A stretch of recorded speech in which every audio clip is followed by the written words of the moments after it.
Hello and welcome to Guns and Gear. You know, this is probably the, I don't know, 13th, 14th, 15th time I've tried to make this video. Seems to be the hardest video I've ever tried to make. And I'm probably going to title it something in the nature of, I don't know, my gun's better than yours, or my gun's better than your gun, or something of that nature, because the topic is about guns and it's also about people, at least people that I have experienced in life and here on YouTube. Okay, let's give you an example. Some people, they think that the gun that they have, their particular firearm, is the best. Okay, there's, you know, all the rest of the guns are just a waste of plastic, metal, wood, whatever they're composed of. But their gun is the best gun, and there can be no other gun. And they feel so strongly about that they'll go onto someone's video and leave a comment. You know, if you make a video about 1911, they'll put a comment, Glock, period, enough said. You know, or yeah, you know, there's nothing better than a Beretta. You know, whatever the case may be. The reason that I put all these guns out here is they represent different manufacturers, basically, different types of guns. Okay, to give you a quick rundown, here's a Springfield Armory XDM 40 Smith & Wesson. Here's a Ruger SP101 357 Magnum. Here's the Beretta 92 FS in 9mm. Here's a Smith & Wesson Model 66 in 357 Magnum. Here is a 1911. This one is a Smith & Wesson E-Series Commander size 45 ACP. Here's a Colt Magnum carry, excellent little Colt revolver, and 357 Magnum. Here's another Smith & Wesson. This is the M&P series, and it's the compact 45 ACP. Here is a Sig Sauer P226 and 40 Smith & Wesson. Here is an HK P30, and of course a Glock 19. Okay, now all these guns are different in some ways, and they share some of the same traits, but I put these guns on here because they represent all the different kinds of guns that we had to choose from. Now there's other guns that are good quality guns that I don't have on the table. There's only so many that I could fit on here.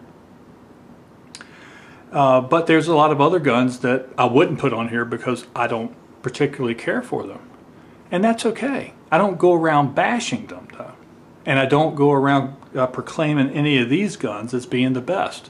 Because quite frankly, none of them are. Okay? None of them are the best. And already I can see people who are fans of a particular gun, their heads are starting to swell, getting ready to burst, because they just can't stand for someone to say anything bad about their gun. Well, I'm not. As a matter of fact, every one of these guns on the table are mine. And every single one of these guns, at one point in time or another, I have loaded them up in the defense of my family. Either as a home defense firearm or maybe a concealed carry firearm. And I don't think I could give a gun a better endorsement than that. Okay? But is one particularly better than all the rest? No. No, it is not. Now, I've seen a lot of different comments on my videos and on other people's videos where guys get into arguments over which gun is better than the other. And it may not even be about a gun that's on the video.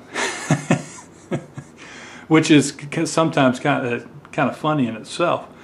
But you know, and they start laying out their credentials. Well, I'm a veteran and I've been in the military, or I'm a police officer here, or I'm a SWAT member there, or whatever the case may be.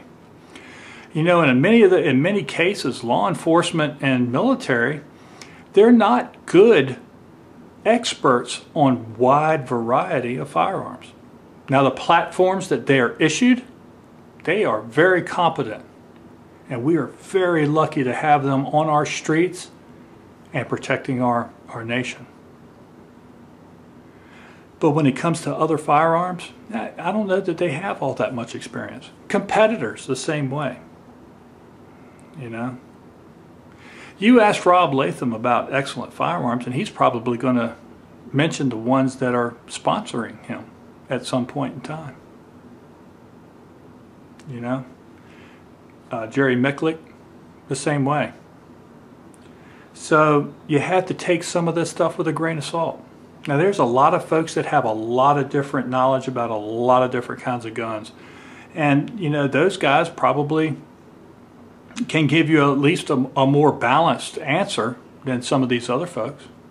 I mean, how can you really tell me how good a 6 Sauer is unless you've owned one for a long period of time, unless you've shot one for a long period of time, unless you knew that gun? You can't, right? That only makes sense, right? But yet, we still have these little tiffs, little battles, little arguments, whatever you want to call them. And I don't understand the thought process, because there's no perfect gun. You know, I've had guys come on my videos showing a collection of my 1911s. Didn't declare anything better than anything else. I wanted to show my 1911s. I have a guy that comes on there and says Glock is the best gun out there, 1911s are crap. Well, I said, well, why would you say that? Well, they've got videos out there of people, and there's on blogs, people have shot 100,000 rounds through a Glock. Well, good for them. I'm glad they had that kind of ammo to spare to make some kind of a point. I've got 1911s that were made in the 1930s that haven't had a malfunction since you've been born. Shouldn't that count for something? You know, and I've had other people tell me, well, see, 6 Sauers, they aren't any good because they had that double action, single action trigger mechanism, and everybody knows that that's just not good. It's not as good as the Springfield Armory XD, because it's striker fired. See, striker fired is the best because it gives you that consistent trigger pull. Yeah, and if you're a 1911 fan, the first thing that you'll say about the striker fire trigger pull is it's mushy, yucky, long, and it sucks. Because anybody that's experienced a crisp single action 1911 trigger pull, there's nothing out there that's better. That's fact.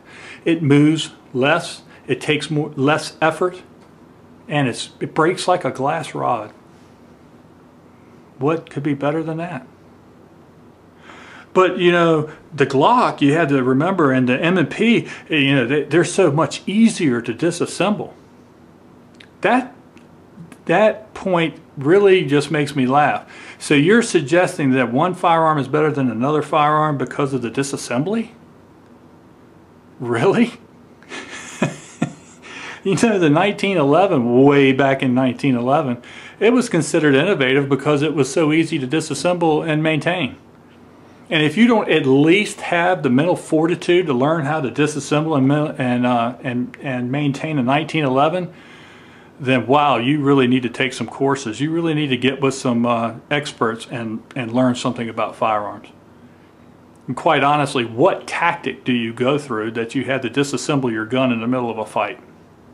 That doesn't make any sense.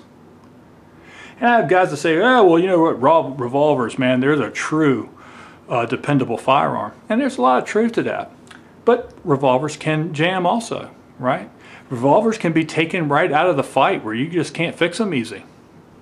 So can a Glock, so can an HK, so can any of these guns. They're all mechanical machines, and they all can fail. And if you believe in Murphy's Law, they'll do it at the very worst time. Okay? So I don't understand you guys sometimes. I don't understand the passion to prove or just to pick on someone else if they like something different than you. You think somehow it's expressing your First Amendment rights? That has nothing to do with your First Amendment rights. The Founding Fathers would have stomped your guts out if you walked up to their wives and said nasty things about their wives and then declare it was your First Amendment right to call their wives all these names. George Washington would have buried his boot up your tail to defend the honor of his wife. It's a farce. So this is about guns, but it's also about people. It's about people that don't have the respect to keep their mouth shut. And maybe you should practice that a little bit more. Because on my channel, on my videos, from now on, okay, it's be respectful or be gone. If you can't learn how to interject an opinion without being insulting to some other, and all this isn't happening to me. I see this on other channels. I see this in other comments. I see this in my comments when it's not even directed at me. I'm not gonna waste any more time with you. I'm certainly not going to argue with you anymore. Be respectful or be gone. For all you folks that watch my videos, I appreciate you. For you folks that leave respectful comments, I appreciate you. For everyone else, well, you've just been told. So, thanks for watching my videos. I appreciate it. And remember to shoot straight on the range and in life. Thanks.